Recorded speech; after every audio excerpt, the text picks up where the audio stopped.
அஸ்ஸலாமுஅலைக்கும் வரஹ்மத்துல்லாஹி வபரகாத்துஹு.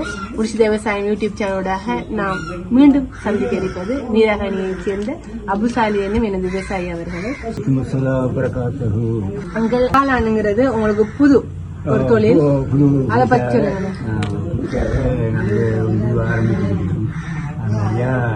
நாங்கள் முதல்ல பயங்கரமாக தான் இருந்துச்சு. பிறகு முதல்ல வந்துக்கிட்டு ஒரு 40 பேக்கு செஞ்சோம்.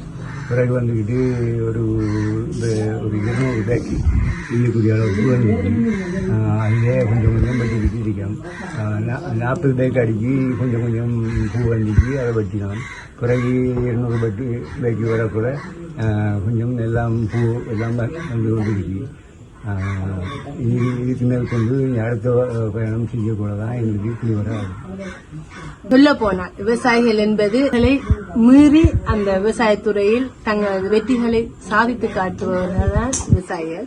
ஆரம்ப காலத்தில் அந்த விடயம் தெரியாத விடத்து இந்த விடயத்துக்குள் நம்ம போகலாமா என்பது எல்லா துறையிலும் இருக்கின்ற ஒரு விடயம்.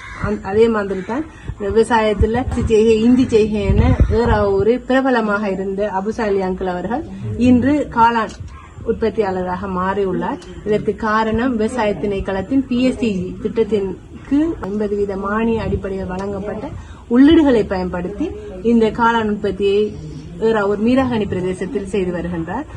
விவசாய திணைக்களம் பயிற்சி வகுப்புகளை உங்களுக்கு வழங்கியிருந்தது. அந்த பயிற்சி வகுப்பில் நீங்கள் கலந்து கொண்டீர்கள். அந்த பயிற்சி வகுப்பினூடாக நீங்கள் அடைந்த அனுபவம் என்ன? அனுபவம் இதுகள் செலவை போட்டு செய்கிறது எல்லாத்தையும் பயிற்சி பண்ணி தந்தாங்க. இனி அதுலேருந்து நாங்கள் மெல்ல மெல்ல அதே மாதிரி நாங்கள் அவங்க போட்டோ இந்த இது பண்ண குறிக்கப்பட்ட மருந்துகள் எல்லாம் குறுக்கி தந்தாங்க. இனி அதே மாதிரி நாங்கள் செய்யலாம். அந்த அளவீடுகளை உங்களுக்கு அந்த பயிற்சி வகுப்பில் பெறக்கூடிய அளவீடுகளை எழுதி தந்தாங்க. இனி அதே மாதிரி நாங்கள் செய்து முடிக்கோம். நீங்க இப்ப செய்யலாம்ன்ற ஒரு தன்னம்பிக்கை வந்து உங்களுக்கு அந்த பயிற்சி வகுப்பு. விவசாய திணைக்களத்தின் இன்னொரு செயற்பாடு விவசாயிகளுக்கான பயிற்சி வகுப்புகளை வழங்குவது. ஒரு புதுவிதமான அல்லது ஏற்கனவே செய்து கொண்டிருக்கும் ஒரு பயிற்சிகையில் இடம்பெறுகின்ற சவால்கள், அதை எவ்வாறு செய்வது, அதை எவ்வாறு அறுவடை செய்வது, இவ்வாறானவைகளை பயிற்சி வகுப்புகளின் ஊடாகத்தான் விவசாயிகளுக்கு கொண்டு சேர்ப்போம். அந்த வகையில் காளான் உற்பத்தியாளர்களுக்கான பயிற்சி வகுப்பு வழங்கப்பட்டது. அதில் பங்கு பற்றி தானும் அதில் முன்வந்து இந்த காளான் உற்பத்தியை மேற்கொண்டு தற்போது மீராகணி சதாம் ஹுசேன் கிராமத்தில் அறுவடை செய்து கொண்டு வருகின்றனர். இது எவ்வளவு காலம் நீங்க செய்திருக்கீங்க? 9ஆம் மாதத்திலிருந்து நாங்கள் இதை ஆரம்பித்து செஞ்சு கொண்டு வரோம். இந்த உற்பத்தியில வர இந்த விளைச்சல நீங்க எங்க கொண்டு விற்கீங்க? எப்படி விளைச்சல இந்த சின்ன யாருக்கும் கிடைக்கிறார்கள் வியாபாரிகள் தான் கொடுக்குறோம். சரியான வியாபாரம் ஒன்றுமே.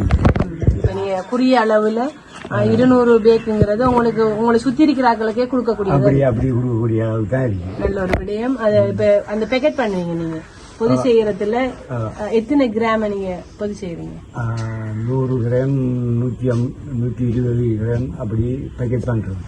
100 கிராம் போடாம இருக்கு.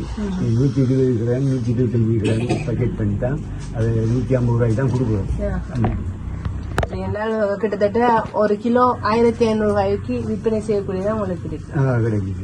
ஒரு இதுக்கான அந்த இடவசதி கூட ஒரு பெரிய அளவு இடவசதி தேவை. இப்ப நீங்க பாக்குறாங்களுக்கு விலங்கு இந்த குறுகிய ஒரு இடவசதியில அதிக அளவான உற்பத்திகளை பெறக்கூடியது. அந்த உற்பத்திகள்ல இருந்து ஒரு கிலோக்கு 1500 ரூபாய்க்கு விற்கக்கூடியதுமான ஒரு தொழில்தான் இந்த காளான் உற்பத்தி. இதை பார்க்கின்ற விவசாயிகளும் உங்களுக்கு கிடைக்கின்ற இவ்வாறான இடங்களை ஒரு காளான் உற்பத்திக்கான இடங்களா மாற்றணும் கேட்கறதோட இந்த முர்ஷித் விவசாயம் யூடியூப் சேனலுக்கு இந்த நேர்காணலை தந்தமைக்காக நான் உங்களுக்கு நன்றிகளை தெரிவித்துக் கொண்டேன். ஜஸாக்கல்லாஹ். அஸ்ஸலாமு அலைக்கும் வரஹ்மத்துல்லாஹி.